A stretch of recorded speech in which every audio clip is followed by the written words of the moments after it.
too scared to fail. Millennials aren't starting businesses.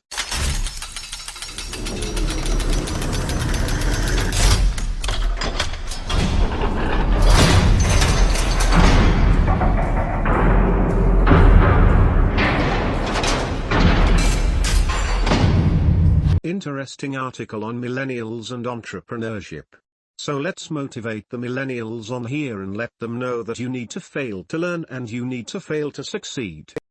Before even reading the article, I thought to myself, parents giving kids trophies for everything and student loans. Simple as that. Sure enough. Agreed. I would say technology has a lot to do with it as well. The millennials on here aren't so bad as the ones I'm used to talking to. The ones I'm conversing with are in the middle of a lot of pain and suffering, and in the victim mentality from abuse. Now I can talk to them and share this kind of stuff with them, but they have a lot of fear about breaking away from their dysfunctional homes. It's kind of like the human conditioning of being loyal to the toxic parent, and their siblings they need to rescue. And this is sidewalk and middle-class kids I talk to in a wealthy area. The ones in the hood and lower poverty are hustling and doing business on the streets and aiming all that negative energy towards other people through crime. And then you have the ones that are above those two levels that are striving for college or entrepreneurship, that have their head on straight to a certain extent. Most of the ones I know don't have a McDonald's job and keep a job for 2 seconds, because it's f.ck the world, and they have an attitude like you can believe. And I laugh sometimes because I understand them wanting to rebel against toxic parents, but they haven't learned quite yet how to harness that anger and negative energy towards doing something productive, and I have to sort of wait sometimes for them to get done blowing off steam, and with one of them, it's been 4 months they're having their growing pains. So, I know they have the information I gave them, and I've planted seeds in many of them, but somehow, they seem to be lost in the emotional and mental thing, and I guess when they're done with it, they might do something. Penn Jillette had an excellent quote that relates. He said something along the lines of, 2 things are always true, 1, the world keeps getting better, 2, people think it's getting worse. The relevance here is this media and public fear-mongering. Economy is crashing and burning. Debts are rising. Sky is falling. Dan Kennedy also mentioned this in one of his seminars. He said nobody talks about the new company which hired 300 people, but the one that fired 20. So you have these people who are so afraid of starting anything. I haven't seen any of this helicopter parenting ever in my life though. It has always sounded to me like bitter old people making things up. Can someone give me an anecdotal example of helicopter parenting in real life? This is a legitimate request, not a facetious one. You know the ones. Parents who won't let their kids get dirt or hurt ever. The parents who get their kids' clothes picked out, shop for them, fill out apps for them, drive them everywhere out of fear. Overbearing, over-the-top safety parents. Parents that bail out Lil Johnny cause he's just being at 20 years old. Kids don't get bruised up anymore or work hard. Buying pre-cut wood over chopping logs, nom saying? Kids are babied. They love the system. They walk out of college with their hand held to the sky cause they are looking for a freebie or a handout. Why would they not? Their parents have always ever just kicked things their direction, no question. If only to keep 'em quiet. They vote for a party cause they never knew any other way. They look for perks, not real legitimacy of a candidate. What can be done for me? Why is the world hating me? Why don't things change for me? In relation to the article, it is also what I call the hive mind. The mindset of, well, my sister, brother, and closest friends are doing XYZ, better do the same. Revolves around FOMO. Fear of missing out, fear to be individuals. Fear to step out of the norm. Keep the sheep mind and we will all be okay. It is why the music on the radio all sounds the same. Fall into line and get a safe 60k job and pay back a debt that the GF will eventually just nip for you anyway. This way of thinking is sad, but wealthy can't help you. I went to a school where money was aplenty and trucking to work every weekend was obscene. I went to work to make money and pay for things cause my parents stopped covering frivolous things early on. Kids I went to school with did it to learn value. Most don't hold jobs and get random thousands of dollars from their parents. I used to be bitter and envious, but I know had I been brought up that way I wouldn't turn it down. This grand ignorance of the road less traveled. It covers it back up in trees and weeds and makes it a lot easier for trailblazer tryhards like me to succeed in it. It makes it more man on the moon versus random success in the news. I love the lack of competition. The need to be liked and the need to fit in. College is doing exactly what the economy wants. Chaining the perfect person to a desk to pay off a debt they know they can't pay back in a timely fashion. They fit the mold perfectly. Made for it. Slow lane gerbil wheel. This exactly why I ended up not succeeding. I was always given everything and rescued and bailed out or bought all the time. I remember when I was 22 I wanted to buy a mountain bike and pay for it myself, and it ended up getting bought for me. The thing is, when people buy everything for you and bail you out, you don't learn. I was a spoiled kid from the beginning. I had every toy in the store, because people competed. I never lacked anything. And so though when everything came crashing down, it probably was the best thing that happened to me. At the same time, I saw how the poverty people had to survive and how hard of a struggle it was, and at the same time, I see how the sidewalk and slow lane people didn't ever teach me how to fish or sell fishing poles. I was fed all the time, but even their version of success and going to college, and wealth is distorted. If I didn't know better, the fall and failure actually made me a champion in life. And like Eminem stated, perhaps I needed to go there, to get here. During that experience it wasn't pleasant and painful, but perhaps the experience was necessary to become my best self. Think that makes the difference in leaders that make an impact. They've went through the experience and process. When I work with the millennials, the one I keep watching and trying to reach, I know they have to go through the process of emotions and hardships. This person knows I'm there online, and I make comments once in a while when I see the behavior is appropriate. The thing is, as a mentor I know they have to get rid of that negative crap, and when they're finished fighting and resisting, I can step back in when they're ready. Metaphor: sometimes it's like when you have a fish on the line and keeps pulling the string out and they're thrashing and fighting the line, you have to let them get tired and step in and work with them.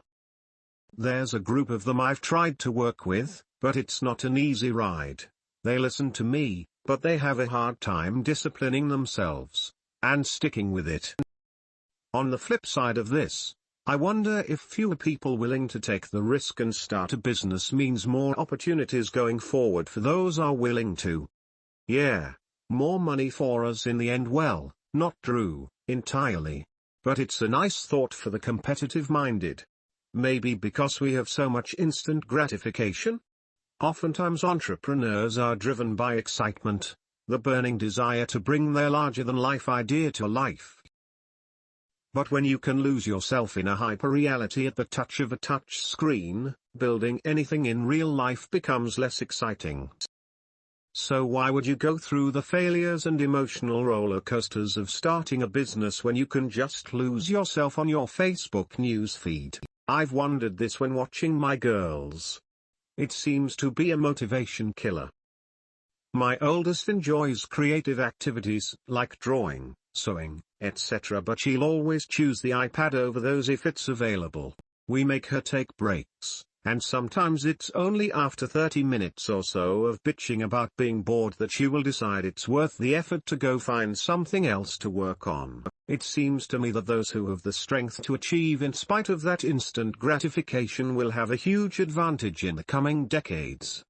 Of course, then the wealth gap will get worse, then more griping, etc., etc. I'm 24 and not sure if it's only something to do with my generation, but being bored seems to be a norm. When I was younger, and today, I'm rarely bored. Too many areas to improve, interests and hustles. Being bored is foreign to me. I'd often have friends calling me to take a break from my freelance work to hang out because they were bored. These are the f-king problems we have these days. We're bored, yet at the same time, we completely lack in any type of meaningful accomplishment. Interesting article, thanks for posting. I think the big thing that Yahoo's article missed is, the economy isn't just tech companies or an app company. An economy is based off production of valuables and goods. A lot of people don't have the skills to start a tech company or don't even know how technology, computers, software, hardware works. The other reason why most economic growth besides fracking for oil has come from tech is because it is one of the least regulated industries in the United States. You don't need to spend thousands of dollars to comply with different regulations for different states. Just web hosting and a laptop and you have access to everyone in the world to do business with. Regulations, taxes, debt, legal suing is why most millennials won't take risk. 40K average in student loan debts, 18 trillion in federal debt. Everyone that plays the victim mentality and sues businesses for no reason. Sucks for them. Good for us. Let them do their dead-end jobs and buy our products. It seems like everybody who has never started a business is obsessed with the so-called statistic that 95% of businesses fail, so they say very loudly that starting a business is a fool's errand, and wealthy business owners are lucky. Most of my peers were brought up by parents who bought them everything they wanted, the latest Apple products, Air Jordans, etc., and gave them participation trophies. As a result, they have no idea of the rewards of hard work and are afraid of rejection. Fortunately, that means more meat on the bone for me. I had this moment in my life that I remember vividly. I was playing The Witcher for about 9 hours straight, completely enveloped in this intriguing world, experiencing it as an intriguing character. Then there was a power cut. Once the computer went off, within 20 seconds I remember something inside me clearly saying, "Oh, so this is what my life actually is. This is what it feels like." I felt worthless. It was an important lesson. The reason I loved rebounds per game and storyline-based games so much was because my own life had no story. I was a vegetable, not an interesting main character whose decisions make dents in the world. So it is definitely instant gratification. Closing your eyes to your reality and pretending that it isn't there. When I stopped gaming so much and started giving my monitor to my friend for the week to motivate myself to work in the library, I realized how creative, intelligent and actionable I'm capable of being. Most millennials have more potential than they will ever know, because they've stuck themselves in a cycle of instant gratification and virtual reality, which is not enough to make them happy, but enough to make them comfortably miserable. On other message boards, when I talk about success advice, people usually give a hostile reaction. They think it's garbage. They like to whine about their problems just to get attention, but they don't want to do anything to help themselves. They like to whine about their future, lack of jobs, career choices, college major choices. Every time I recommend making money on the internet, nobody is interested. It's like you're talking to deaf people. I feel like they think that starting a business or being self-employed is for space aliens and they can't imagine themselves doing it. They act like the only way you can make money is a job. Some of them choose really stupid college majors and careers too. Then they get a low-paying dead-end job after they get their bachelor's degree and they think the answer is to get a master's degree in another equally ridiculous, worthless major. I'm glad I can now come here instead of hanging around people anymore. I am disgusted with my generation. But, I am also excited that the incompetence will leave room at the top for those of us with some ambition and intelligence. It is going to be really easy to win with these folks as the competition. I really don't relate with my generation at all. I can count on 2 hands the people in this world who I consider my very good friends, and they are almost all older than 40. Coming from a millennial, there are many reasons. Too many reasons, and they are all terrible reasons. I have a friend who loves watches. He always asks for my opinion on watches, and he dreams of owning nice clothes, and looks at motivational pictures, and big houses, etc. He always talks about the future, and how he's going to make it. He never takes action though, and instead he rather just dream. The typical excuses from millennials are pretty funny. Some think you have to have a college degree. Others think you have to have 50K. Some think you have to be super lucky. Some just don't want to give up their time. Others think it's too risky. Some think they are not smart enough. They are all just excuses though. Luckily I stopped making them. The big one that I always heard when I was nearing the beginning of my career was to pay your dues, then you can start a business. I always pissed them off when I said the only dues I'll pay are to a country club. I currently make more money than almost everyone who told me that. I am also a member at a private country club just like I planned. As a millennial with millennial friends, there's two reasons I see why some fail to get started. Most millennials have been programmed from birth to do the safe thing and to never trust anyone. Since birth, what we eat, who we play with, where we sleep and where we work has been printed on a nice little life card. That kid's father did 2 months in prison 20 years ago for stealing sneakers. You're banned from his house. Those cookies over there killed a little child in Arkansas 15 years ago. You're banned from eating them. Your friend's house is next door to a gay, non-church-going, Buddhist-worshipping, Prius-driving, Hummus-eating couple. You're banned from sleeping over. A lot of us grew up without being able to make choices for ourselves, which reflects in our adult decision-making. Most millennials worship the celebrity, the athlete, the musician. They see this life of luxury on television and the internet and love it. That's not a good thing. They see the ease these people live life and end up thinking wealth is easy to obtain. That Lamborghini Mayweather just bought? I'll have one like that but in red. That private jet Beyoncé and Jay-Z uses to travel the world? That's my future. But they'll never get it because they're stuck daydreaming about a life of awesome, and have no idea how to take action.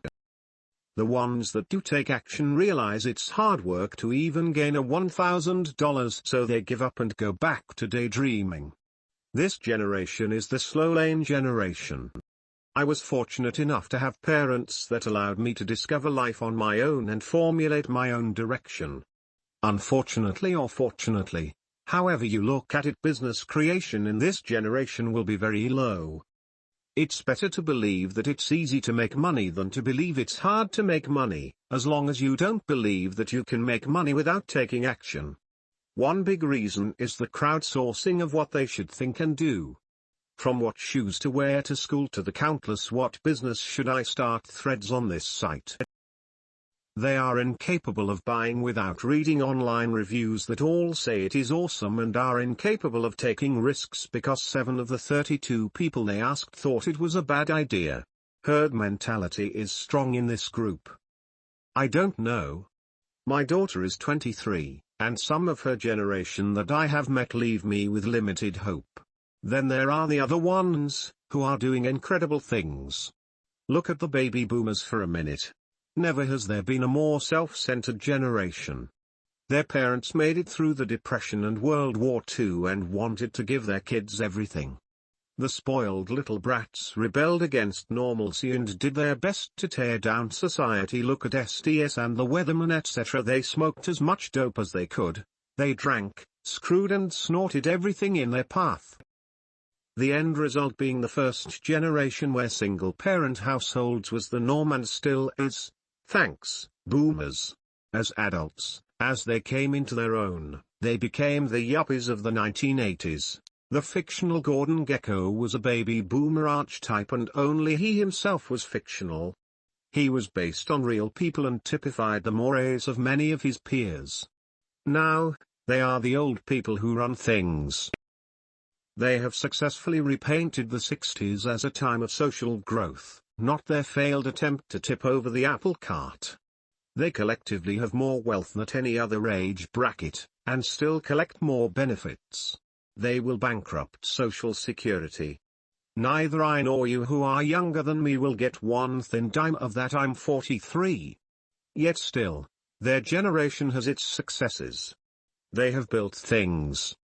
Not all of them burned their draft cards, many served. Not all had done heroin. Many raised their families and live productive lives. The fact is, their generation had as much to show them in a poor light as the millennials do, arguably more, but they didn't collectively stumble and fall. All the predictions that they would do so turned out to be crap. Sure, there are some worthless millennials. So what? Predictions that the sky will fall are nothing new. Pay no heed to that crap. Just keep pushing the ball forward. Be productive. Create value. Studiously ignore the naysayers. They create no value by claiming that this generation or that one isn't creating enough value. Moving on. Gentlemen, thank you for your contributions to this thread. It has been a pleasure to read. I hate to say it, but this is the most detrimental thing to tell your kid. It crushes dreams and hopes from when we were kids. I grew up under constant fear. I'm glad that I got out of that situation, but I can see how damaging it could be. Ma'am, I feel that article hit close to home as far as having the fear of failure, and seeing people go for the corporate route instead of dreaming big. Fortunately for me, I have been faced with a lot of hardship in business and taking risk and dreaming big, to which I was never just given a trophy for giving it a shot. If I failed, I failed, and if I succeeded, I succeeded. I have a bulletin board and an entire shelf space in my dorm room right now. On the bulletin board above the shelf space, I have a printout of all of the many failures I've experienced along the way. Denied from this trip. Denied from this. Not able to participate in that. Below it on the shelf space, is the piles of paper after paper, certificates and awards that validate all the blood, sweat, and tears from my grinding for the past couple of years. Mostly academic related, but some are personal accomplishments as well. I feel as if I've hit a wall recently, where having my bank account slowly declining, having all sorts of expenses as a student and no income. I also don't have the luxury of mummy daddy helping me out, as I pay my own way 100%, student loans and some compounding. And then the fear of failure sinks in.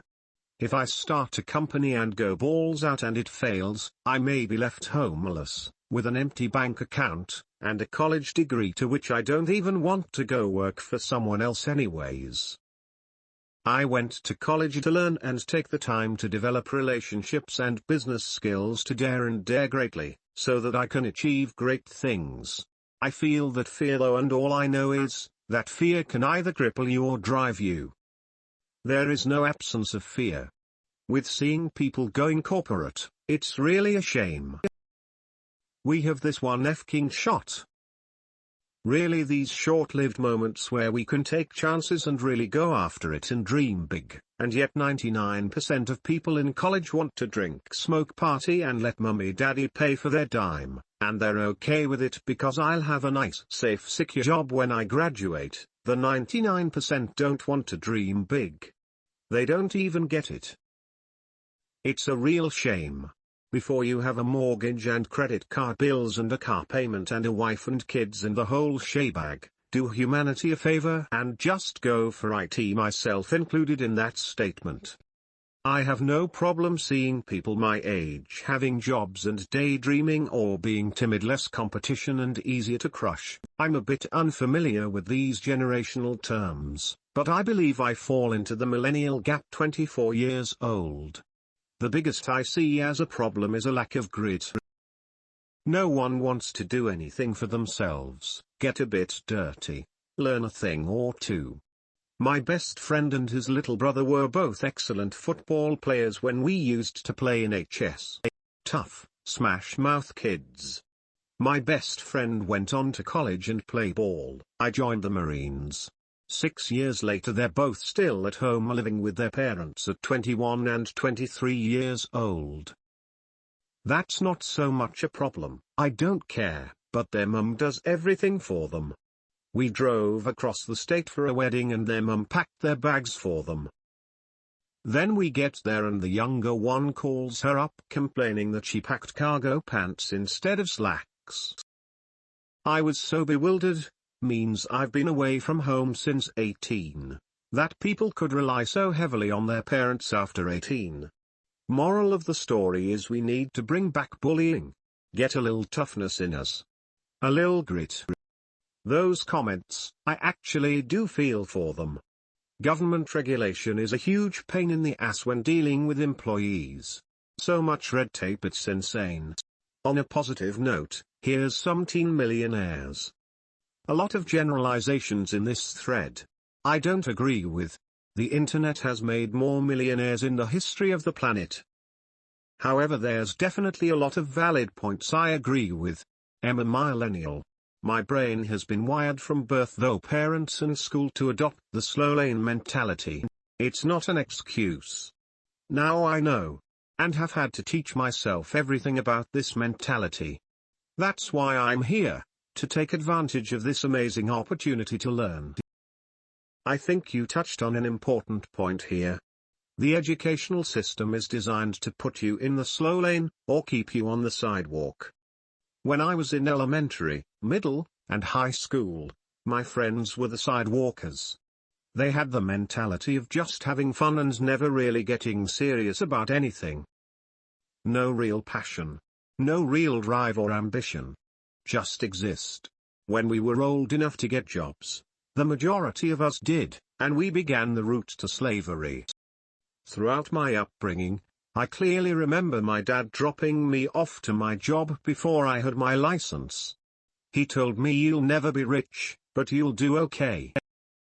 My parents always echoed the same words throughout my upbringing: work is a prison, you do your time and get out. We are prostitutes for our money. We sell our bodies and time for money. You'll never be rich, but you'll do better than I did. I would go to school and be told by my teachers, find something you enjoy doing and go to school for it. From there you can go on to find a safe, secure job, and if you work hard enough, you can retire young and enjoy your life. Teachers would advocate how we should go on to live our lives, and when you would look at their lives, they were speaking from a mindset of having effed up themselves. They were getting $1 on the daily by upper management, they were underpaid, and they had student debt at 40. Their lives suck, and that suck was always exacerbated through their teaching. It took me years, literally years, to break that mold. Imagine growing up and that's the shit that surrounds you. It's no wonder the millennials aren't starting businesses. What the FCK do you expect with this kind of upbringing? The only way I got out of it was through a life coach, mentors, books, ditching the loser friends, and from that shift of mindset or environment, taking action and starting a business and beginning to learn the possibilities that exist in this world for all of us if we just take the time to notice. Sorry, little rant before relevant content. I am starting to get sick of all the media millennial talk with their sweeping generalizations, Mark Twain statistics, and condescending passive aggression. The funny thing about all of these shows, including the one I saw yesterday about millennials' participation in politics, is that they talk endlessly about how we aren't voting, or forming households, or starting businesses. Then they quickly gloss over a stat like, over history young people have never been very involved in politics, and in fact the first Obama election had the highest youth voter turnout in history, or excluding the housing bubble peak there is still statistically more home ownership than in generations past, or in the above video how business ownership is down across all age groups, not just millennials. So we are doing all this bad stuff that still turns out to be better than previous generations. And let's face it, they weren't really doing anything better than us when they were our age, and frankly most aren't doing any better than us financially now at their age, which is pretty sad given the unprecedented and most likely not to be seen for a long time, economic growth. And in all honesty, it's not just millennials that need to man up. I hear people talking about how stressed out they are because they need to buy a new area rug for their house. Seriously, that's stress? I constantly deal with adult children, fully grown individuals of all ages who literally throw tantrums. Things like Tom insulted me or Jim took a bite of my sandwich. It's actually quite shocking. Rant over. There are a ton of factors that I think play a role in why there is less new business formation, one of which is without a doubt student loans. But in all honesty, things just are not the same. Hiring and firing people, all the regulations, the fees, the licensing, the tax structure, how one must operate, the magnitude of capital required, stagnated growth, more sophisticated economic systems that led to massive industry consolidation equals fewer bigger players, banking, technology simplifying operations on a national and international basis, and on it goes. I have had this debate many times already, but things don't really work like they did years ago, especially banking. I know several medical professionals who graduated with significantly lower student loan debt when adjusted for inflation than doctors are graduating with today, and went on to open practices in their late 20s. They literally walked into a bank with very little if any track record, minimal cash, and significant debt, and were able to take out substantial loans to fund tenant improvements, operating expenses, equipment, and other startup costs. In college I tried to pull $10,000 worth of equity out of my vehicle to fund a business after being told there was a snowball's chance in hell I would ever get a startup business loan, only to be denied again, and I had direct experience in the industry. Big difference compared to walking into a bank in 1975, slapping down your newly minted diploma and borrowing $100,000 for a business you had no experience in.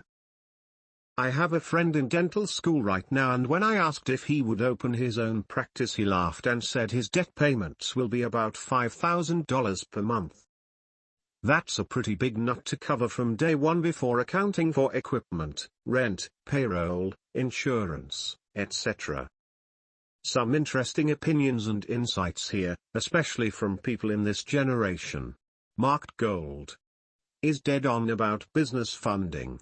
One of my businesses has stagnated on 3 separate occasions due to lack of capital banking.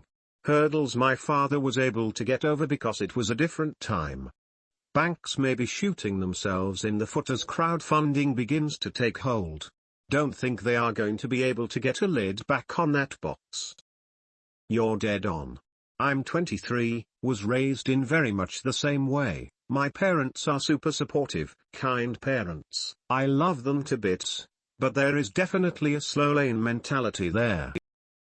I grew up thinking I was going to go be a cop, join the army, or maybe do something with computers, work till 65 and then maybe retire. Or maybe be a stay-at-home mom, which is my current gig. I was introduced to the idea of being an entrepreneur in 2009, when I had just started college. So, I started a blog and wrote stuff. Joined Beachbody as a coach MLM. Couple of years later, I was introduced to, just in time to get married and have kids. So, of course, I had to devote all my time to that. It's only been recently, even though I've been a member here for years, that I've really broken out of that mindset. I'm still dealing with some residual issues, not in the least trying to work with 2 kids pulling on my leg all day, but I'm reprogramming myself, figuring out my routine, and how to get shit done a little more every day. Most of my friends, the ones that aren't still in school for their masters or PhDs, are miserable working lower wage jobs, and are already dreaming about the day that they can retire and travel or golf or do absolutely nothing with their lives. And if I bring up the idea that there's another option, I get laughed at and told that their reality is the best it's gonna get. You're in the right place, that's for sure. You're reading the right books and browsing the right forums, which already puts you and everyone else on here miles ahead of the average Joe Blow on the street. The best part about your statement at the end, which I marked in bold, I had a professor that really changed my mindset forever last semester, and it was about what you just said and the concept of retiring. I bet even MJ can touch on this. My professor taught an actual, real-life entrepreneurial class. No bullshit. No formulas. No functions. Real life. Business owners come in every week and we would solve their real-world business challenges and present it to them, every week. And, a lot of the concepts we came up with made many people millions of dollars. This professor, let's call him Joe. Joe went on to found two very large companies that you and I both know of, but I will keep the names out for confidentiality. To put a long story short, Joe has a 9-figure net worth. Joe comes and teaches the class once a week because he has a true passion for helping entrepreneurs and contributing to the world. Joe is approaching 80 years old and he's been a 100-millionaire probably since he was 35, mind you, and yet he continues to work on the board for over a dozen businesses, running companies, advising the youth, and teaching the class. Why? Because, with his exact words on retirement, this is what he told me. Why don't you retire, people will say to me. I tried that once. I went up and moved with my wife down to Florida. We bought a nice beach home in a retired community and would get together with the community every night. And every night, all they would want to talk about is what the dinner special was. If that's what retirement is, I don't want to retire. Retirement is a joke. People think once they have $100 million they can go live in a beach home and fish and golf every day. Guess what? Fishing and golfing every day will get old. If you aren't making a contribution, if you aren't doing something for the world with your time and with your energy and with whatever life is left in you, you're going to go crazy. Go reread the first several pages of MJ's book. I write this to you out of blah blah blah. And out of boredom. Now I don't want to go and put words in anyone's mouth, but I would think that sitting back in a very large house with everything money can buy will get utterly pathetic and boring. And you will have to do something with your resources, with your time, and with your life. That was the perspective I got from a cancer-surviving near 80-year-old professor of mine who has been worth 9 figures probably since he was in his 30s. Once you walk the entrepreneurial path, there isn't a finish line. Remember, journey, not destination. It's a carrot on a stick dangling in front of you. So don't think you're going to make it and retire and golf and fish all day. Reality will catch up with you. You will probably always be doing something entrepreneurial once you drive into the fast lane. Same here. I'm 25, and my childhood was exactly the same. I think, for me at least, it was a reverb from what my parents experienced. My dad's dad was always trying some business scheme, and never really devoted himself to anything. Dad had to move all the time, and I think he saw business as what Grandpa was doing. I am pretty sure he vowed to work extremely hard for a company, so he would have some stability. He now rubs this off on me, because he views business as inherently risky and a bad idea, even though his dad just did business wrong. I think it a little more complex than just saying our parents just give us everything. I think there is a reason they act like they do. But I am still trying to break free from the chains myself. I've found that I have an extreme tendency to stop doing anything I won't like or be good at, or if it gets hard. I do things that I am good at. Really is a problem once that tendency applies to business. I am working very hard on closing the open loops in my life and learning perseverance. Not sure if I'm a millennial or not. I'm 34, but don't worry too much about us, we'll be fine. You can see the light bulbs going on over young people's head every day. Or at least I see it. It usually happens when something wild like $700 billion given to bankers for a bailout, or when we receive that fat Sallie Mae bill, or you see Snapchat being valued at $10 billion. Lot of us are actually finding new and different ways to move the world forward, i.e. Bitcoin, crowdfunding, social media, so don't worry too much about us. We'll be fine.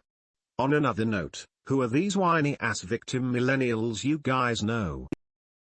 Either I have really good, intelligent friends that don't mind taking risks, or but I don't have these experiences with people my age.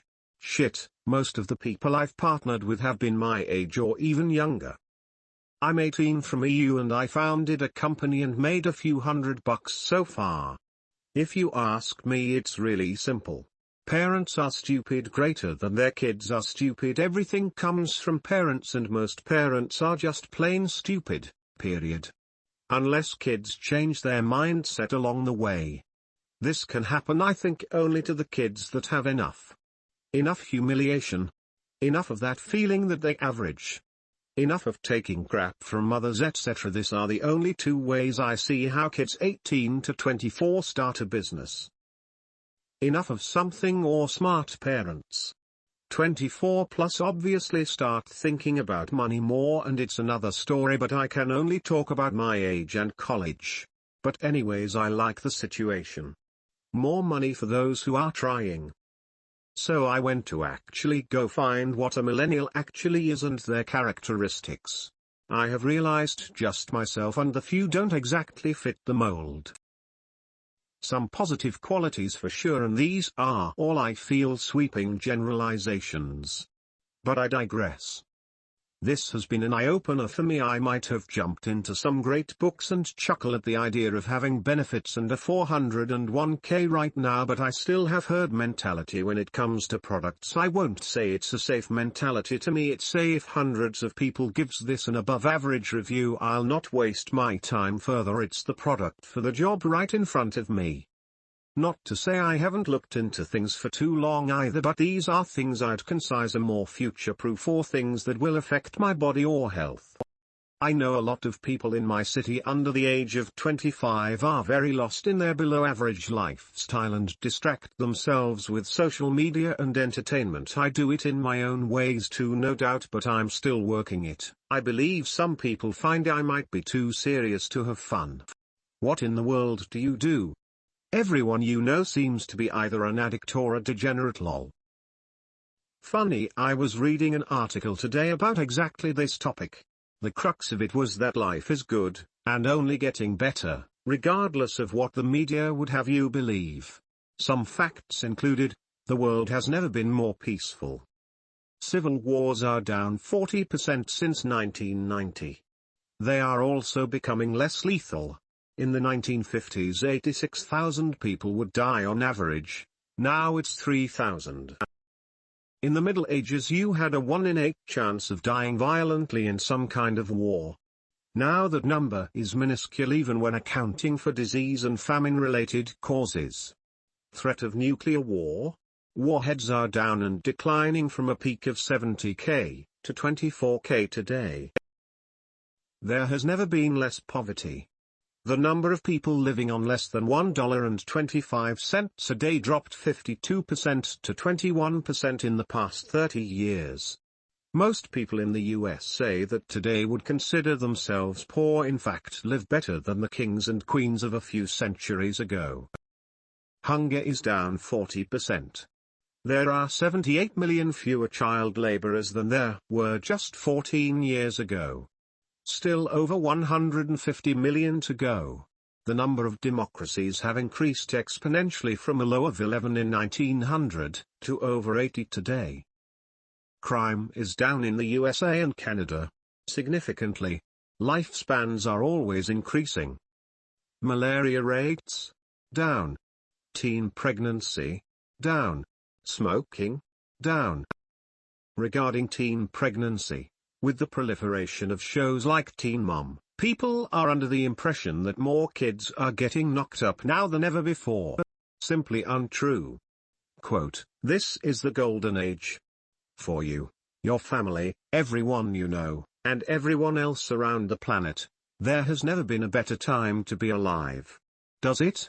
Your mind is likely filled with thoughts of recent terrorist attacks, racial tensions and economic crises. I am never turning on the TV again. Was going to watch the last few NFL games, but FCK'd. I don't even care. I consider myself an emotional and mental firefighter. Advocate, I'll go where no one else wants to go. Life coach or spiritual teacher or human service worker or social worker, mental toughness coach, psychotherapist, sports psychology, and I don't know, you people all keep confusing me who I am with all the labels, and repackaging, making a new book cover, and calling it something different. You tell me what I am? I know it all. I've been studying it for most of my life. Just didn't know at the time. I was just a lifelong learner. I blame it my favorite grandfather that taught me to do what's right in the world, and show them how it's done. He was in the army, spent his life helping people and doing the right thing, versus what everyone else said.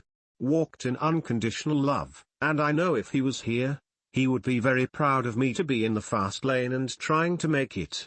I am his legacy. I'll buy into that. This world is just pushing things that way, with criminal background checks, P-tests, credits checks, internet checks. Your whole life has pretty much got to be perfection to get a job. In college I had 4 background checks on me to get my degree. Local, state, federal, and forgot the last one. It's been a while. And I've been fingerprinted for jobs, P-tests, personality tests, and they even make you take classes before they interview you, to see whether you will do the classes fast or not do them at all in a certain amount of time. If we had a traffic ticket, the school was like, we'll have to see if you can stay in the program. I didn't have any, but they're getting stricter. So yes, even with my son a few times, I've had to say no way and be on his butt. This society isn't friendly about your track record. And at the same time I can see how millennials can be rebellious. I don't know if you took it as an insult, because I'm not really sure how to decipher your answer. It's a fairly straightforward question and answer. Are you unemployed or self-employed social worker? I'm guessing so. Or do you just find ways to interact with the fringes or people with issues? Edit, I found your website. So yeah, I sort of understand how you keep interacting with these types. Kind of that new age stuff. Glad it works for you. Instant gratification has a lot to do with it too. I'm 18 and have grown up in a well-off society's standards middle-class family that fully subscribes to the sidewalker mentality. We have a big flat-screen TV mounted on the wall, tons of knickknacks, nice cars, etc. etc. But there's no progression.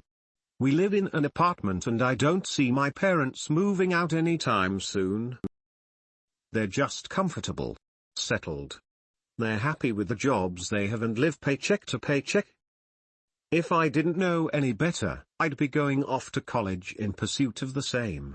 I'm glad I fell off the railroad young enough to realize that everyone around me is going nowhere. I've written essays on the failure of the public education system to harbor any enterprising thoughts in our youth. We've been indoctrinated to be employees from the start of kindergarten. No one around me sees it, too busy caught up in social media, drugs, worrying about their own petty issues, but I don't feel that bad about it. I see it as much less competition for me and endless possibilities with the gifts I possess. Hello everyone, by the way. This is my first post. No, I don't take as an insult. No job in the Netherlands or had to wait for paperwork, permits, and language barrier. I moved here a year and a half ago. Welcome to the forum. You might be misinterpreting the point of my post, which was straying off topic and was mostly a response to the person that I quoted. My point being that if you are a human being living in a Western democracy or anywhere really, you are so much better off than ever before. Even if you have a job, and make $10 an hour, you have an extremely high standard of living compared to what even our not too distant relatives experienced, and yet in the news and elsewhere we hear about how life sucks and you can't go outside because it's dangerous, and everyone wants to kill you, and the wealth gap, and etc., etc., etc. The people you see protesting minimum wage, or the wealth gap widening, or whatever else you can think of, fail to realize that even in their poverty they live better than royalty of not too long ago. That's not an excuse for complacency, mind you, but it's perspective. I'm not at all addressing instant gratification or even the desire or lack thereof of people wanting and aspiring to be entrepreneurs. I'm just saying that regardless of who you are, what you do, and where you live, you've got it better than ever before in human history, but it would appear to be the media's mandate to have you believe otherwise. If people are happy, or think different than you, that's no problem. Some people, like you, need to progress and keep moving forward. Some people are truly happy just accepting and maintaining where they are in the world. Entrepreneurship is not the right way, nor is it the wrong way. It's our way. I understand. My post was a little more general. Come to think of it, I'm not entirely sure why I quoted you. Hey. Glad someone killed the high horse effect before it laid eggs in this thread. I'm an older millennial. Split my childhood between the 80s and 90s. And I don't know if it's fear or really just the lack of knowing how to dream big that stops many millennials from striking out on their own. My story: I grew up in inner city Chicago. Neither myself nor my friends came from homes of means. The only thing we had to really entertain ourselves were our toys and each other. We spent lots of time outdoors, playing in the park, dirt lots, or just hanging around on different building stoops. If we ever complained that we were bored, our parents would say, well, find something to do. And we always did. In fact, one of the phrases we often repeated enthusiastically to each other was, hey, I got a good idea. We were always making up something to do and having a good time doing it. And we were all creative, each of us known for doing something. I was known for my writing while some of my friends were known for drawing, singing, dancing, and poetry. We spent a lot of time producing things and sharing them with each other.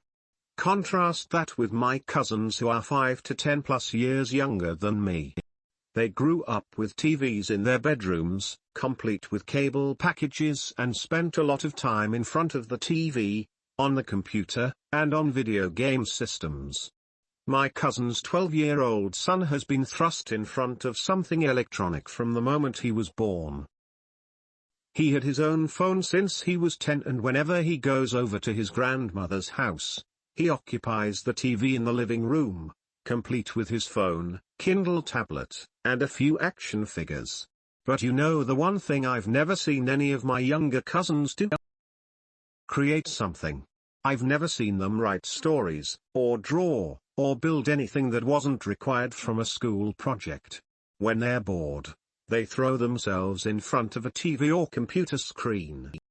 And the oldest ones, who are now of drinking age, are spending a greater amount of time crushing for deals for alcohol. I honestly don't see them being anything other than employees for the rest of their lives.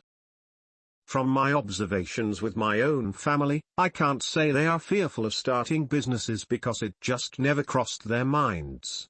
For them, it's just the lack of knowing how to create anything. If they're short on money, they beg from older relatives to get the difference.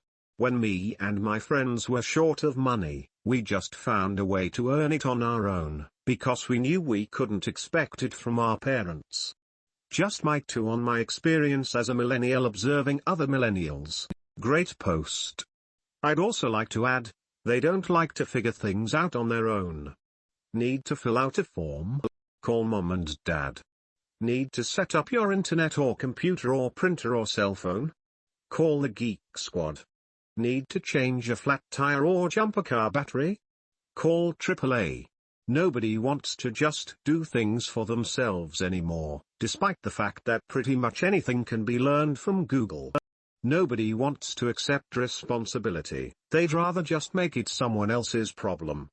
It took me a while to accept it, but I really just don't like most of the people my age. Not even just in terms of entrepreneurship or careers, but even basic values and approach to the world. I'm not one of those doomsday freaks that think this generation is the end of us. There were problems with boomers, and every generation before that. I just don't share the same interests with most people my age. I've never felt more alienated than when Jersey Shore was blowing up towards the end of high school or beginning of college. And that's what really matters. A fast laner has no grounds to tell a happy slow laner or sidewalker that his way is wrong. The fast lane message is for disgruntled slow laner or sidewalkers who want to change and are unhappy with status quo. Great take. Surprised no one commented. Rep plus $100. Meanwhile, the number of $10 million plus women-owned firms increased by 57%, maybe because, yes, there is no other choice to a better life. Which is why they come on here looking for a step-by-step. It is how they are used to receiving information. Someone is there to help or has done it before.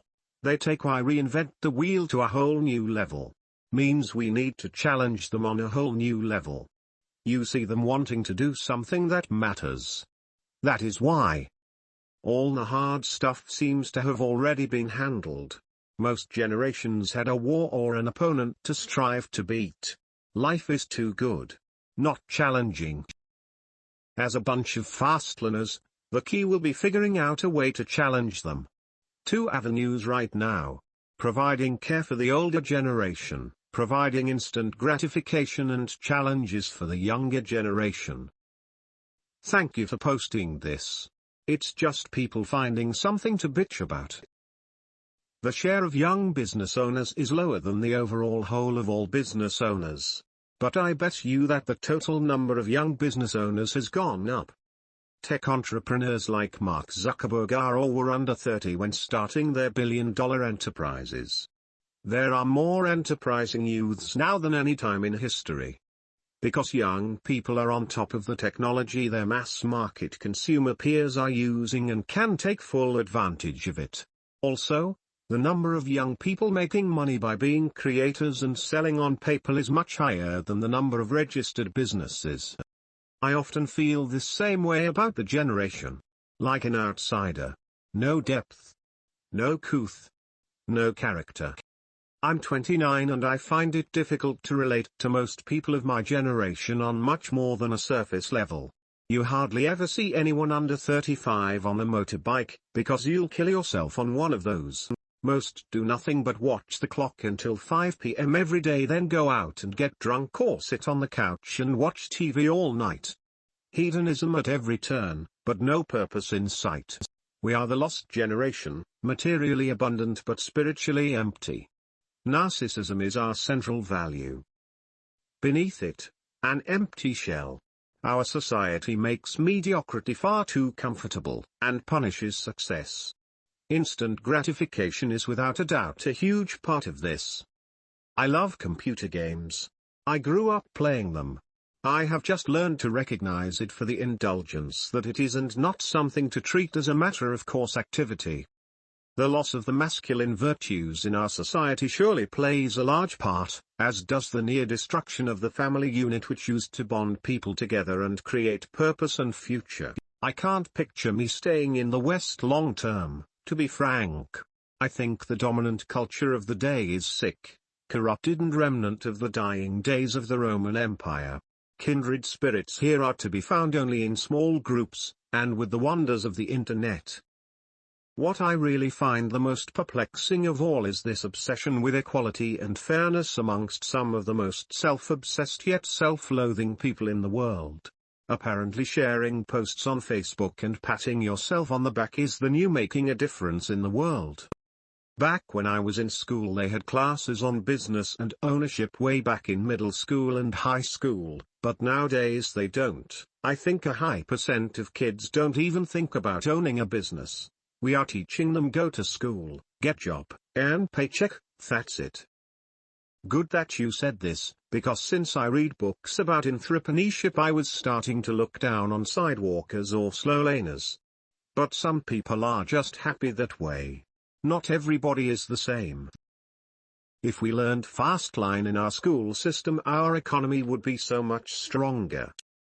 I want to share with you a very valuable concept that I think most slow laners are missing. Most people live in a me world. They care only about themselves.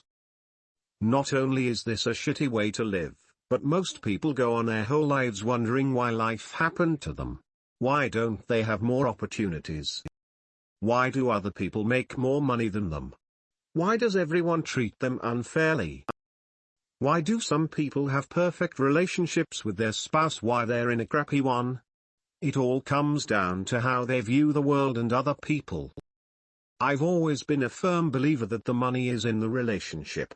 I'm not just talking about business, I mean life. The two most important decisions of your life will be, now for the people who follow me that aren't entrepreneurs, I guess you can replace that with what job you choose. I cringe.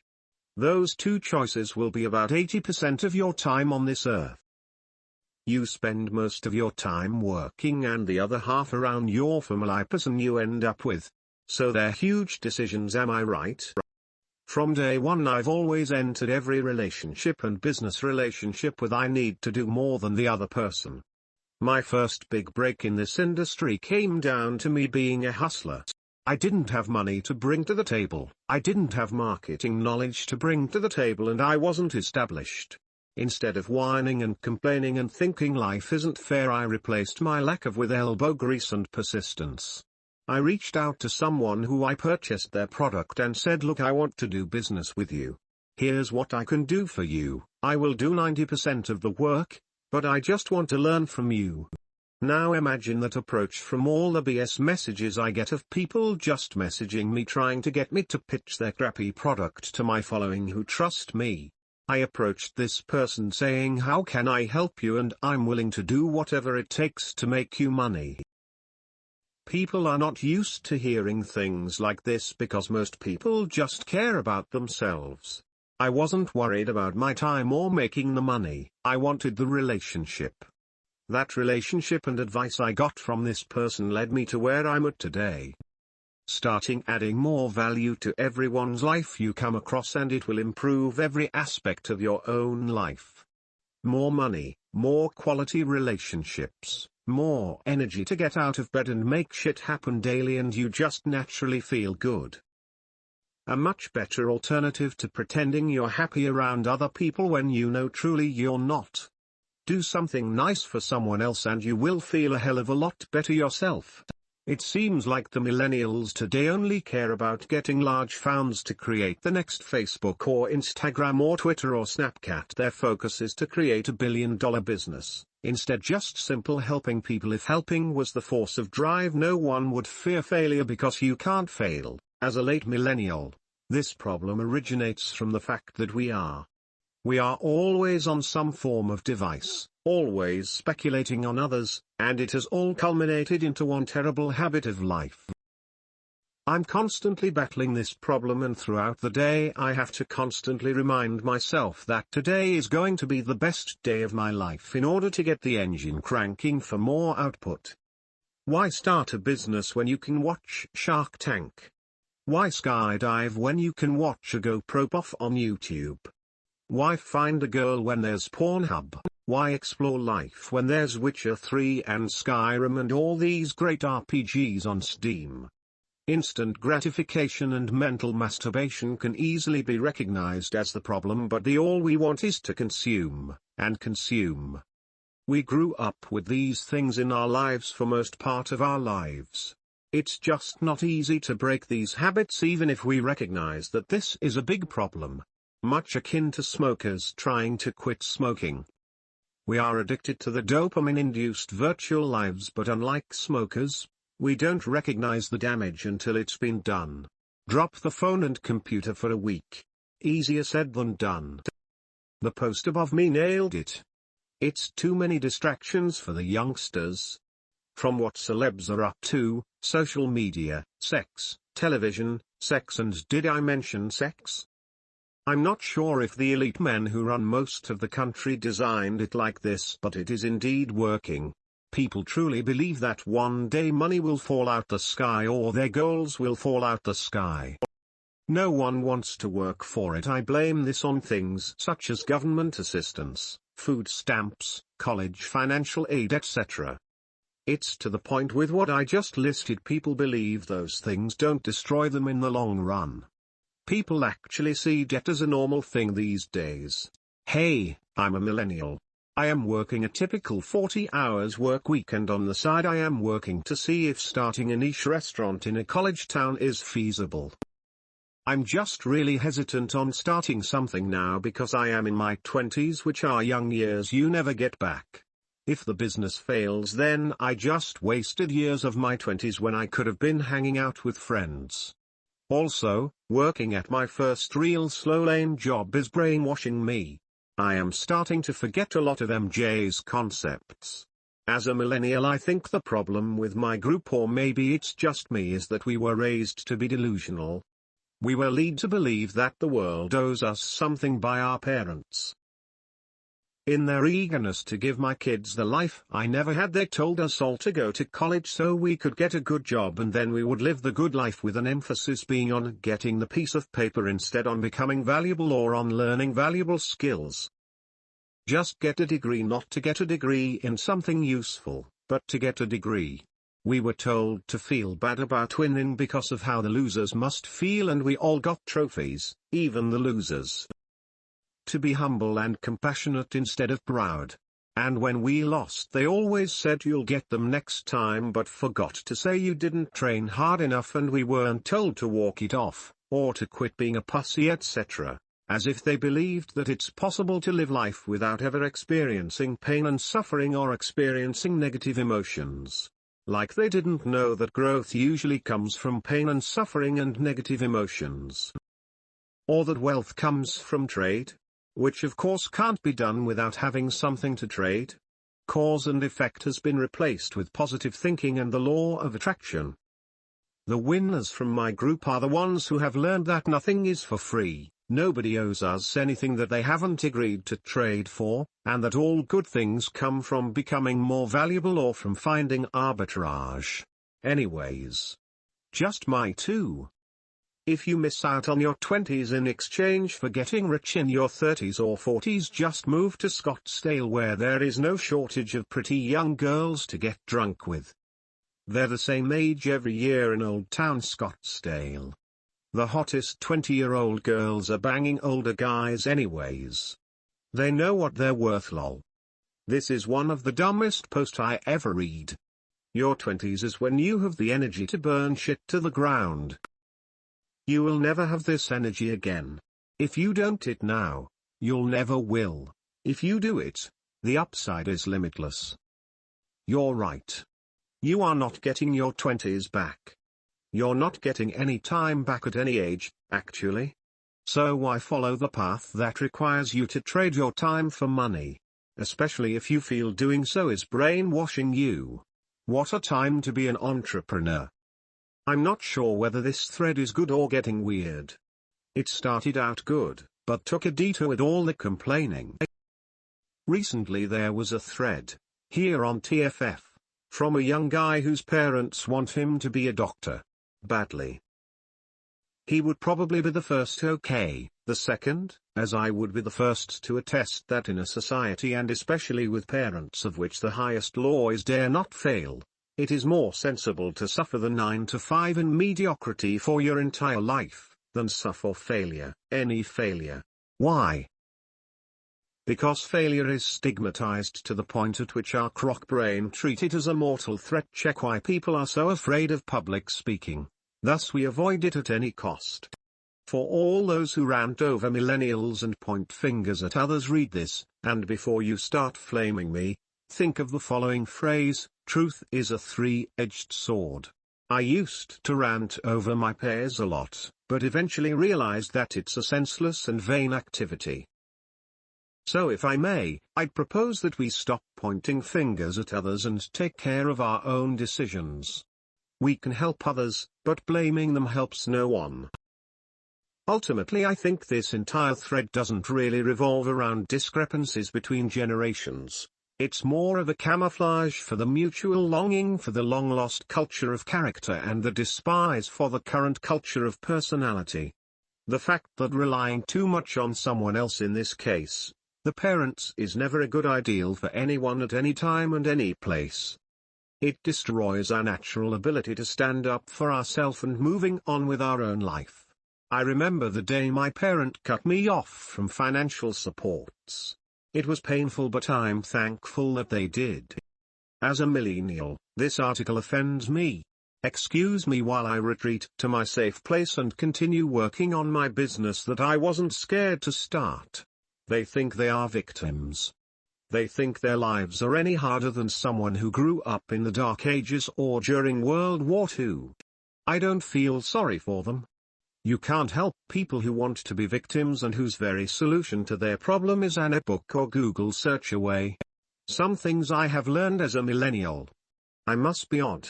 I'm a boomer and I think the greatest generation, our parents, was the greatest generation. I would agree. But I think the next Gen Z has a shot, too. I agree my grandfather's generation was the one before boomers. I say that from being a nurse aide for several years, listening to their wisdom, their hardships, their triumphs, successes, and failures. They were from all three social classes, and even some were entrepreneurs and wealthy. They seen life completely differently than any of the following generations, and I know they weren't happy with where the world was going. Although perhaps the world needs to go where it's going for people to get there, creating massive destruction in many different ways. History repeats itself in time, and if you look through the centuries, people forget where we've been because they have a limited point of view. They see the surface and face value, and neglect to dig deeper in the past. Millennials kind of have a death wish, turn things upside down, and get caught up in the emotional dynamics. I would agree every generation has its greats and no-gooders. They're millennial entrepreneurs I see usually in the entertainment world of music, art, literature, and gaming. They are quite a fascinating group, but they don't like playing by the rules. They're more rebellious, and I think that gets them in trouble. I believe some of them do know how to network well that are entrepreneurs, but then the sidewalk and slow lane. They tend to want everyone to meet their needs. They're more self-absorbed, and seem to be stuck on getting attention. I've read some of their blogs, and really it just seems focused on themselves. They have the give zero FCKS attitude. I don't believe all of them are afraid to be entrepreneurs. Some of them are totally fearless, and end up getting themselves in more trouble than it's worth. Some of this is their age, and needing to mature. At least that's what I've observed. It's kind of on their terms, which other generations feel they're not that special as they believe they are. I suppose they will find out as they go along. The world isn't going to always adapt to them, and they will either be angry people and rant and rave about how all unfair it is, or decide they may have to adapt and adjust to the world and accept it for what it is, not what they would like it to be. I'm a millennial. I started a business in 2016 and it was fin-rocking until shit hit the fan and I learned just how hard it can really be. In 2017 I'm relaunching and pivoting completely with how I go about conducting business on a fundamental level. The truth is most millennials are too afraid of what others around them think to start and actually follow through with an idea, even if you might land flat on your face like I did. Doesn't mean we can't try again. I'd rather fail 100 times than accept a mediocre life. This is real BTW, some proof for others out there. Recently read this one on Forbes. Check it out. I'll give my own input. It's true. You need some dollar to start businesses that are going to grow successfully in this day and age, but don't let that be an excuse to stop you from taking action. There are definitely ways to get started now with little capital, it's just harder. Loans etc. definitely make it harder and give you cash flow issues. If you have to worry about paying rent, you aren't going to have time and creativity focus on improving your business. Doesn't hurt to get a high-skilled, high-paying corporate job and hone in on a skill and build up a network and then go all-out entrepreneurship when you've got some capital and plans in the works to get going. I think that's the most practical advice I can give. If you're a 20-something and want to start a business but have little cash, no ideas where to start, and maybe even student debt, Go join a company. Learn about what they solve. Get good at a skill. Network. Learn to adjust your brain to be receptive to finding and solving problems. When you've got cash and start building a foundation, you can pull the trigger. I'm a millennial and starting my second business. The second will be started while I'm working a FT position to fund it all too. I'm moving very slowly is to make as little mistakes, financially, as possible. Sent from ISMN 910V using TaperTalk. Don't move slow to make as little mistakes as possible. Go fail and fail fast. Take strategic risks with your financial capital, and don't put any into a business that you can't afford to lose. Learn the lessons and learn them quickly. That's my two. The capital is not there to move as fast as I want. I don't want to repeat patterns I see from previous personal and prior working environmental mistakes. Plus I'm not in a huge rush to get this new business to 100% tomorrow. Goal is 1 year beta, then public release. It's a little too complex legal, regional laws, user participation to go quickly. Sent from ISMN 910V using TaperTalk. Seeing this thread brought up some personal thoughts about the subject. Maybe millennial are too scared to fail because other millennial are just itching for an opportunity to shit on them, whether publicly or some shade-free type of shit. Both cases are sense of insecurity, the millennial too scared and the millennial who brings you down afterwards. Based on my 26 years on this planet and my okay historical knowledge and extensive movie viewing experience I think previous generations had much stronger sense of self-esteem, and I think a lot of that had to do with good upbringing and social support for each other. Maybe even a sense of community played a part. I mean, if I lived in a tightly knit neighborhood where everyone supported each other and I wanted to start some business, I honestly would have more balls to call people, get info, etc. because I feel like my neighborhood got my back. Nowadays, and I know this is bad mentality, I have the feeling that if I FCK up something and look stupid, someone somewhere gonna laugh at me, even in my own home.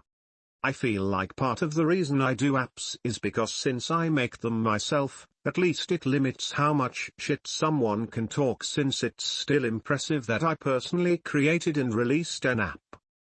I'm going deep here lol. Whatever, and yet mockery and humiliation can be a powerful motivator if channeled correctly. A guy I used to go to school with started jing in high school. At first he was laughed at for being an unpopular geeky kid making a few beats on Fruity Loops. You will never be a real DJ, you suck, etc. they said. But he stuck at it. Starting by playing at school balls, then later local bars and so on. Soon he was playing gigs regularly across the country. And just last year he signed with the local branch of an international record label company to record an album. I bet success after ridicule is the greatest feeling in the world. People would do better if the rest weren't so obsessed with labeling and categorizing everyone. If they weren't called millennials and just treated as individuals, maybe they wouldn't feel the social pressure of meeting what's expected from them, and also those expectancies would disappear from everyone else. Just a thought. Sounds like millennial speak to me. I blame the internet. One of the greatest inventions in human history, and what do most people do with it? They use it to action fake, compare themselves to others over social media, use social media to only show their highlight reel instead of their failures, attention whore, and seek out and find confirmation of their biases for why they can't succeed. They read about building a business instead of building a business. They read about talking to girls instead of talking to girls. They read about getting in shape instead of hitting the gym or the sidewalk. They read about traveling the world instead of traveling the world. They talk to people over FB or forums instead of making real-life friends. They endlessly text over Tinder or Match instead of insisting on meeting for a drink. They endlessly post about the poor kid with cancer instead of giving their time or money to help. They endlessly share their opinion on everything, without having any depth of knowledge or experience to know if they are right or wrong. No other generation in history has had such an easy-to-use and socially acceptable action fake tool available to them. It's easy to be scared of life when you've never actually experienced it. We've turned into a world of socially retarded hermits who sit behind a screen living in fear. I'm an Millennial, in fact, just look at my avatar. So surely that means, it's regardless what generation you're from, thus being no greatest generation of people. This about sums it up. Will be interesting to see how the next 20 years play out. Featured. I heard this the other day. This isn't just about millennials, but about making an entire society subservient to a particular narrative that befits huge corporate oligarchs. And sorry, starting a business to compete with those oligarchs while exorcising yourself from the ranks of an obedient drone isn't a part of that narrative. Sort of reminds me of the pleasure machine thought experiment in ethics, but in the pleasure machine experiment, the subject isn't aware that he's living vicariously through a machine. I'm fully aware that I'm living vicariously through a machine. Does that mean I'm victimizing myself? Yes. Most millennials have it easy, which has completely screwed their chances of creating a solid life path and building their future into something respectable. Can't afford college, get student loans and worry about it later. Can't start a business, pay some guy for his course and follow his step-by-step instructions. Can't get a girlfriend, get on Tinder and swipe right until someone thinks you're attractive enough to talk to. Don't have money, ask your parents for a job, salary, or $20 to get what you want. I'm 22, I'd say 99% of my friends are living in that type of an environment. But they never had life suck really bad. Their parents handed them pretty much everything. They would never put themselves out there to eat shit for 5 years to build a successful business or create something that provides them the lifestyle they see in the pictures on Instagram. They won't sacrifice their Friday and Saturday nights with the boys to pack inventory, talk with suppliers, and plan the following week. They'd never drop all their savings if they had any on an inventory order to see if their idea would work, not know if it was proven or not. They want everything handed to them, or it's not worth their time, and if it could fail, then why would they even try? They would have just wasted their time. And the millennial generation's parents didn't realize they were in a system that worked effectively in a time where innovation or tech didn't really have the impact and influence it does now. So they blame their kids for not doing shit, when the system they grew up in was completely different than what their kids are in now and what they're telling or forcing their kids to do, and their kids are not prepared at all for the adversity that life is going to beat them with. As a filthy millennial, how do I toughen the FCK up? Start putting my balls on the line and dive headfirst? To be honest, I don't really care how or what you do to figure it out.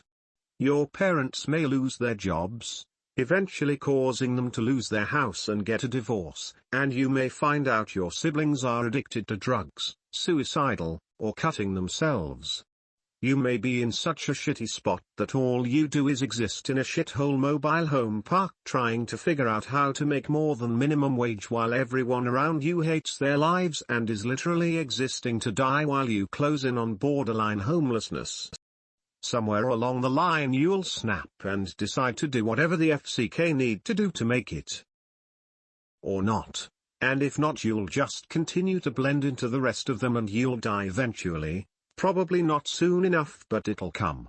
Most millennials have the problem where there is no wolf chasing them.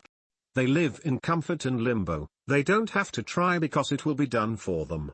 It doesn't take much to be no better than the rest of them, just do something. Find your wolf. What does this mean? I mean, seriously? Is balls on the line failing and having to work in a retail store stocking shelves? Is balls on the line a public failure and having some internet comment troll calling you a moron? Is balls on the line spending 4 weeks learning something that might not yield a dividend?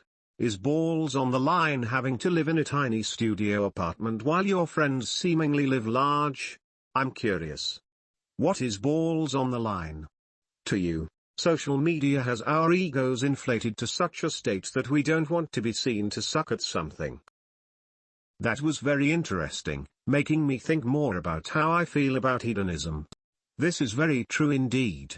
I'd even go so far to say that reading and posting on forums without actually executing on your ideas is another form of instant gratification.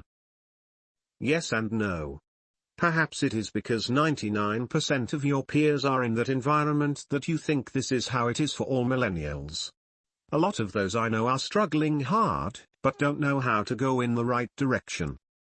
So once they are done working the job they don't enjoy, they spend their earned money to deal with the stress created by said job only to get back to work next week to fuel that lifestyle. Negative cycle. The other day, I met up with a friend of mine, after having worked on this one project all week. So, we go out to eat and hang out at his place for a bit. After a while we somehow end up talking about life and how his day goes. A couple minutes pass, I show him what I've been doing, we talk and then each of us does his own thing. I'm working on said project trying to split atoms in my head while he is downloading a game. Once it is done, he starts up playing this online game. At first I take quick glances at the screen, but as time increases it becomes harder and harder to take my eyes off it. Before I know it, I'm as immersed in the game as he is, even though I did not want to focus on it. Seeing those pixels move was incredibly exciting. Now my point is this: it is easy to look the other way and find everything online that you'd like to have in life, but that's where the easy part ends. It's even easier when your friends do it. This encourages the behavior. Building a business while no one understands? Why bother? The social angst is real. That is what keeps most people in their mentality even if they want to change themselves. You want to train your abs to get a six-pack for the next summer, so you stop drinking, but what will you do when the boys call and invite you out to the bar? Mentality really is contagious. Well said. So friends and associations are your problem? They used to be. Actually maybe they still are. Not my point though, we're talking about a whole generation, not myself. Yep, nope. You're right, sorry. This thread is gold. The defining problem among young people is low self-esteem.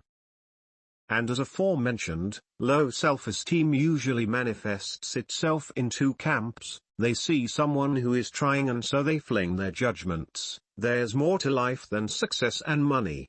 Why are you doing this? You're only 14. She walks around as if she's the shit. Why are you studying at 12 a.m.? Etc. They admire people who are trying and would like to try themselves, but they are afraid of being laughed at, humiliated and having a failure on their record. I just don't think anyone will like my stories. I don't want to look like I'm trying too hard. I think some people are just born to be successful. The worst thing about this problem is that it's reinforced by peers who all have low self-esteem too, and consequently anyone that has high self-esteem is considered too loud, pompous, arrogant or too confident, maybe unless they're famous. Then it's okay. Here's an exercise for those interested. Open the Yik Yak app during the middle of the night and look for locations with college campuses and then read the yaks. You'll notice most are people complaining about their social anxiety. Self-esteem is made up of two ingredients: believing that 1. You're competent, self-confident, and 2. You're worthy of living self-respect. The quickest way to gain self-esteem is by being more self-confident, and the quickest and to do that is by mastering activities you're not good at, which requires you to step outside of your zone of familiarity. Most people rather stay comfortable, and ironically it's that decision that brings them a very uncomfortable life. Most men live in quiet desperation. Lay Brown. P.S. This is why I love, not because of MJ's valuable lessons, but because it is a culture that does not allow you to get away with excuses. I've asked a lot of stupid questions on this forum, and there's always someone that gives me the cold hard truth regardless of my feelings. It is what I'd imagine to be a military training atmosphere. The type of ambience that can either make or break you. You know, this got me thinking some more lol. Maybe the repercussions for failure are more severe now than ever before? Back then rent was cheap, jobs were plentiful, like they still are if you not a bum, I guess. People had balls. And you wouldn't get sued for looking at someone the wrong way. Today I'm 26 with full-time 35k a year salary, and I still share apartment with my mother, splitting all bills together. Granted, I live in New York City, I'm well aware there are much cheaper places out there. Nowadays everyone wants you to take college loans, get credit cards, etc. etc. And people ain't too bright. Shit, if you dress totally out of fashion you're a damn social pariah. I know this personally. There really is an information overload and people just care too much about the most unimportant crap. I lived in Israel in the 90s and moved to New York at around 2000 at 10 years old, and I remember the kids are just different. And all of a sudden people commented on the clothes I wore. You wear paleness, haha. I mean Jesus, WTF lol. I think a lot of it has to do with the almost obvious answer in grade school, which is go to college. At least I know in school that's all it ever amounted to, preparing for college. It was almost as if it was expected, and at least talking with parents it wasn't as expected. I think that with the student loan debt could potentially cause this financial fear in a lot of young people, hindering their drive.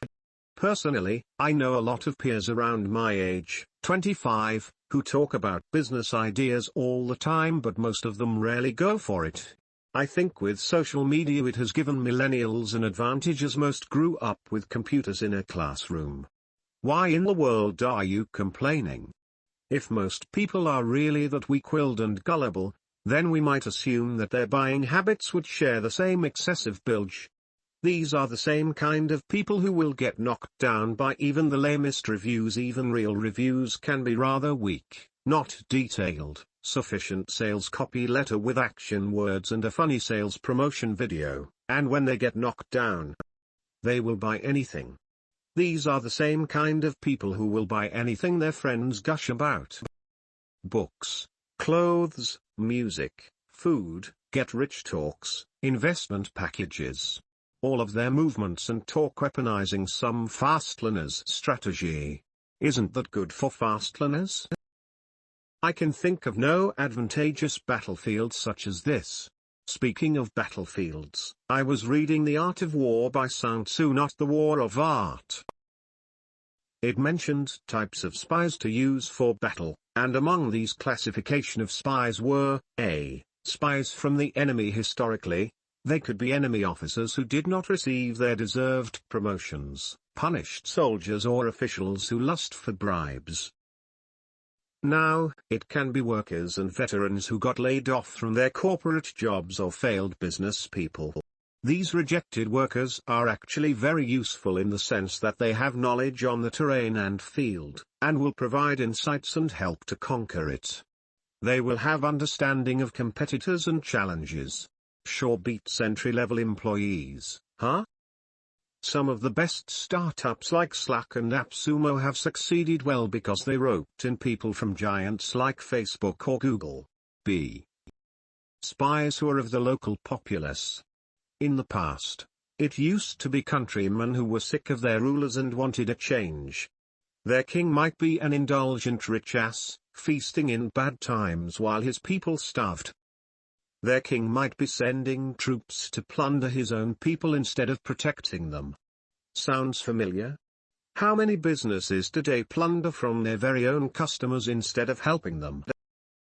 Today, these spies may be dissatisfied customers who hate the existing businesses so much that they will willingly support any army or business that promises better value and rewards. They will provide everything, from money in sales to feedback, as long as your promises to them are honored. Most modern wars are actually won with intelligence from spying rather than superior numbers and firepower. Not sure I was complaining, more just stating the obvious. But it does concern me. Why? Because I live in this world, and dislike how people are so plugged in that they have no ambition and extreme apathy. I don't like that my daughters are force-fed this way of life by others and that this is the norm for their peers whom will be their friends and romantic partners when they are older. Plus, I have genuine empathy for my fellow humans, and I don't like seeing the vast majority of people throwing their lives away. How many people say they get after it, take action, but never get anywhere? Excuses. I don't have time. I don't know what to do.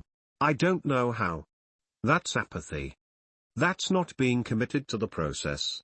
And that's how most people operate. Action fakes and excuses galore.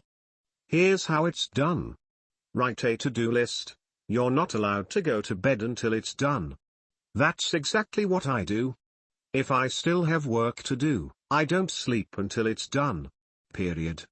I suppose it's easy to just be an apathetic victim though. So is it good for business?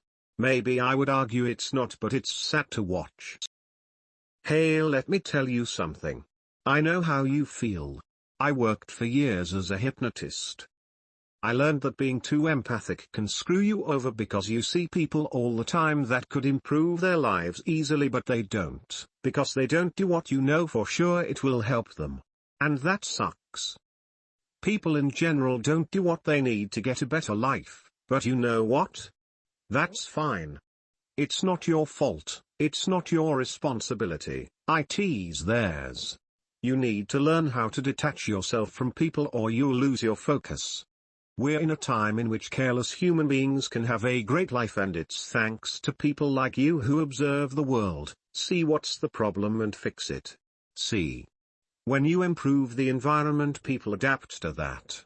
Can you imagine how would their lives be if we were still living in caves? They'd be all dead. Only the strongest and most aggressive or proactive survive. Seriously think about that. If it wasn't for how much we've advanced as a society, they wouldn't have any single chance to exercise their apathy. Why is that? Because more people in the past focused on changing the world to give their fellow humans more freedom. It's about choices. You can choose to make something great for humanity and be greatly rewarded, just take into account that you did. And even when you tell or show or help them, many will reject you. Can you feel me? We often underestimate the power of DNA. The majority of people are hardwired to be lazy as FK, and to change that the only way would be to have them in an environment that will motivate them to brute force the hell out of their genetics. It's because of DNA that some people feel bad for how other people's good lives are. It's the protection genes. We intuitively know that lazy people would die in the wilderness, but we're not living in the wilderness. You can change nothing if you keep your mind busy about stuff you can't directly influence. You can't directly impact other people, but you can indirectly influence them, and they, with their freedom, will choose to change or not. There's no need to feel responsible, nor protective towards people because, honestly, the life they have is the best they could ever get with their faulty talents. They're alive and happy. If you're alive and have a good life and know that it could be better, massive fast lane action will not only improve it. Spoken like a true millennial. Lol. What would you suggest that millennials do then? I feel receiving strong hate is infinitely better than being ignored altogether. The geeky kid got a direct response to his activities. That must have been epic fuel for his drive. I was at a business conference this week, and one of the main speakers said whoever learns how to lead millennials is going to win. But he offered no suggestions on how to do that. I don't know, and I don't think he knows either. Especially since the industries we are in involve which is done. I'm sure millennials consider this a violation of some UN human rights treaty. I do have a lot of hope for Gen Z though.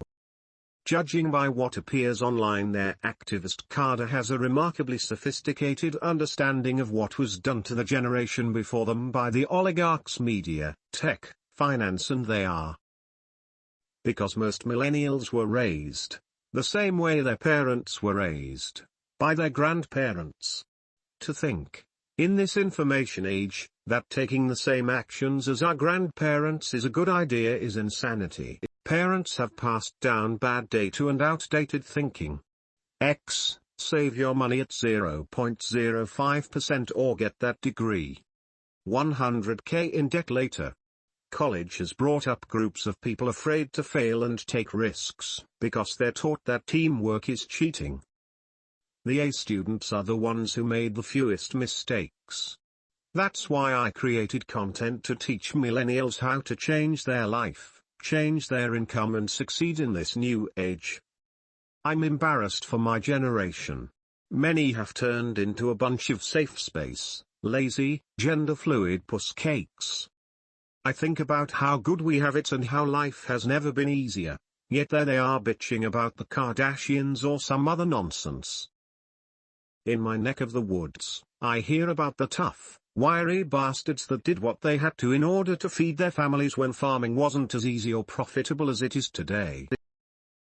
They spent hour after hour every day doing back-breaking labor, and into their old age, they were permanently hunched over because they wore their bodies out. Not only that, but they were frugal as hell. They canned everything and wore their clothes thin. It just makes me mad that many don't realize how good we truly have it, and the important lessons we can learn from our elders about hard work and reducing waste. Yes, thank you Stephen for seeing my point.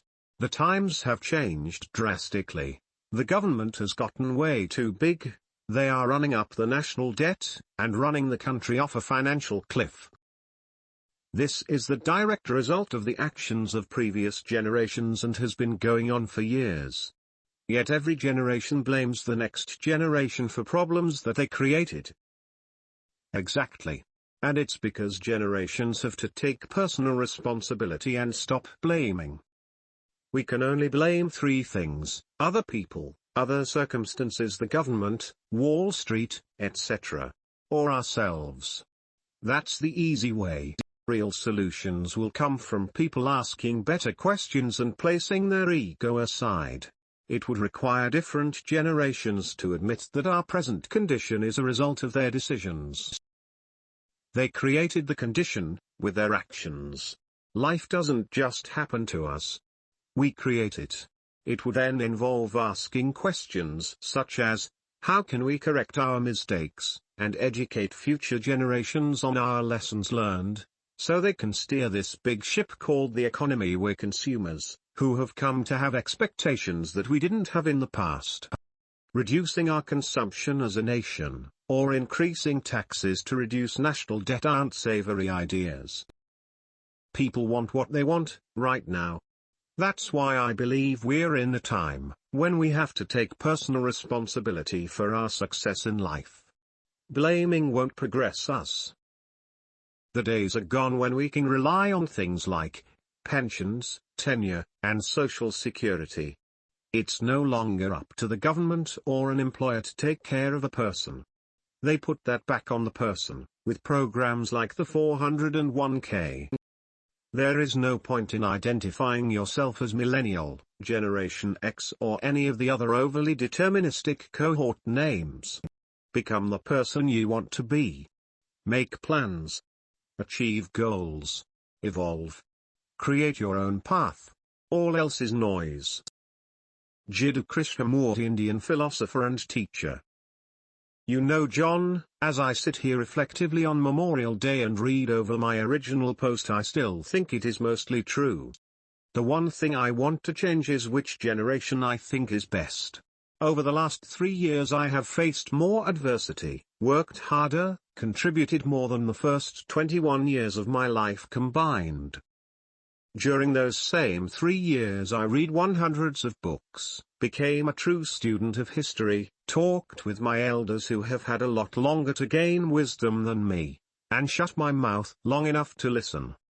I now believe fully and unequivocally the greatest generation is indeed the greatest generation. I think it is too easy to grow up in privilege and face little adversity in the land of opportunity that was built on the sacrifices and decades of hard work of those that came before. To think 15, 16, and 17-year-old kids with a few weeks of training stormed the beaches of Normandy, and the women just as young took over factory jobs, and blue-collar jobs like welding and pipe fitting that most grown men today won't do, says everything. The reality today is the poor in first world countries have a much easier life than the majority of the greatest generation ever had. Sure, the world today has some problems, but by age 40 the greatest generation persevered through more adversity and hardships than most of us will in our entire life. I wonder if the trend improved, stagnated, or worsened over these last 5 years. As the saying goes, shirt sleeves to shirt sleeves in 3 generations. This generation had it better than any other in terms of technology, progress of society, etc. Many first worlders were born with a silver spoon in their mouths. To start a business you need to be okay with failure. For that you need to be okay to feel pain. Most millennials want to avoid pain at all costs.